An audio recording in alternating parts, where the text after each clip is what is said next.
नमस्कार, मी स्मिता विनोद करांडे.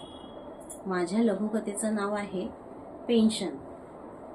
आई, तू पण ना.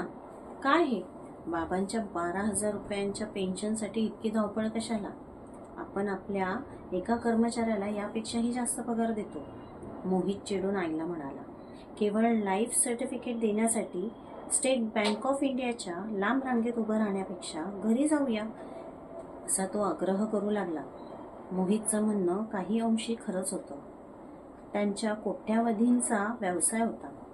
वर्षभरात लाखो रुपये पगारभत्त्यात जात होते.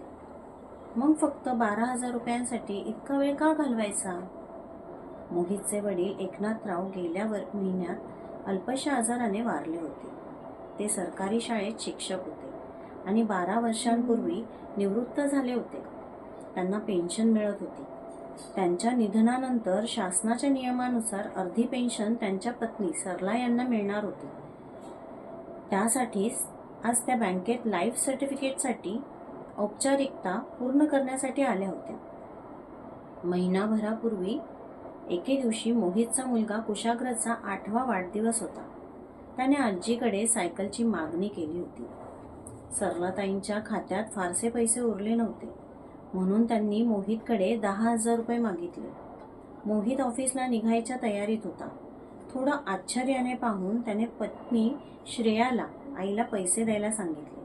श्रेया पैसे देताना हलकंसं पुटपुटली. आजकाल खूप मंदी आहे बरं का, जरा सांभाळून खर्च करा. संध्याकाळी सरलाताईंनी त्या पैशातून कुशाग्रसाठी सायकल घेतली आणि घरात पुन्हा हशा आनंद पसरला. पण पुढच्या आठवड्यात मोहितची मोठी बहीण माहेरी आली. नवरा जिवंत असताना सरलाताईंना कधीच पैशांसाठी कुणाकडे पाहावं लागत नव्हतं.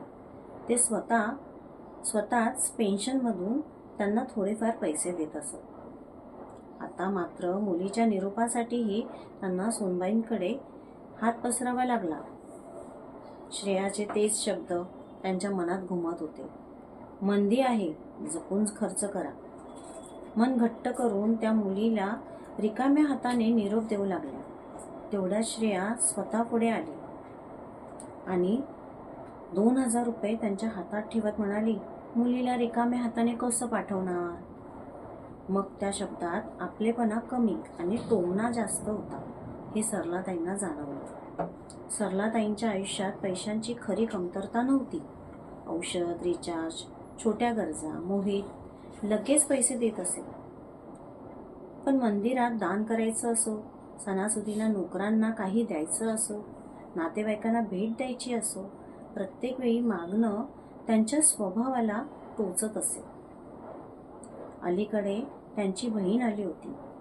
तिची आर्थिक परिस्थिती बेताची होती. तिला मदतीची अपेक्षा होती. पण सरलाताई स्वतःच पैशांसाठी सुनेकडे पाहताना दिसल्यावर तिने काहीच मागितलं नाही. आणि मग एक दिवस मोबाईलवर मेसेज आला, स्टेट बँक ऑफ इंडियाकडून 6 महिन्यांची पेन्शन 72,000 रुपये त्यांच्या खात्यात जमा झाल्याचा संदेश होता तो. सरलाताई जवळच्या ATM मधून 10,000 रुपये काढून घरी येत होत्या. त्यांच्या चालण्यातला आत्मविश्वास, चेहऱ्यावरचे ते तेज सांगत होते पेन्शनला सन्मान निधी का म्हणतात ते. कोट्यावधींचा संपत्तीपेक्षा त्यांच्या पतींच्या त्या 12,000 रुपयांच्या पेन्शनमध्ये त्यांना अधिक वजन, अधिक आधार आणि महत्त्वाचं म्हणजे स्वाभिमान जाणवत होता.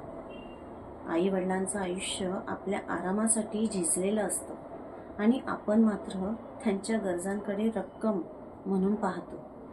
गोष्ट पैशांची नाही, स्वाभिमानाची आहे, सन्मानाची आहे, भावनांची आहे. पेन्शन म्हणजे फक्त पैसे नसून ती सन्मानाची सही आहे.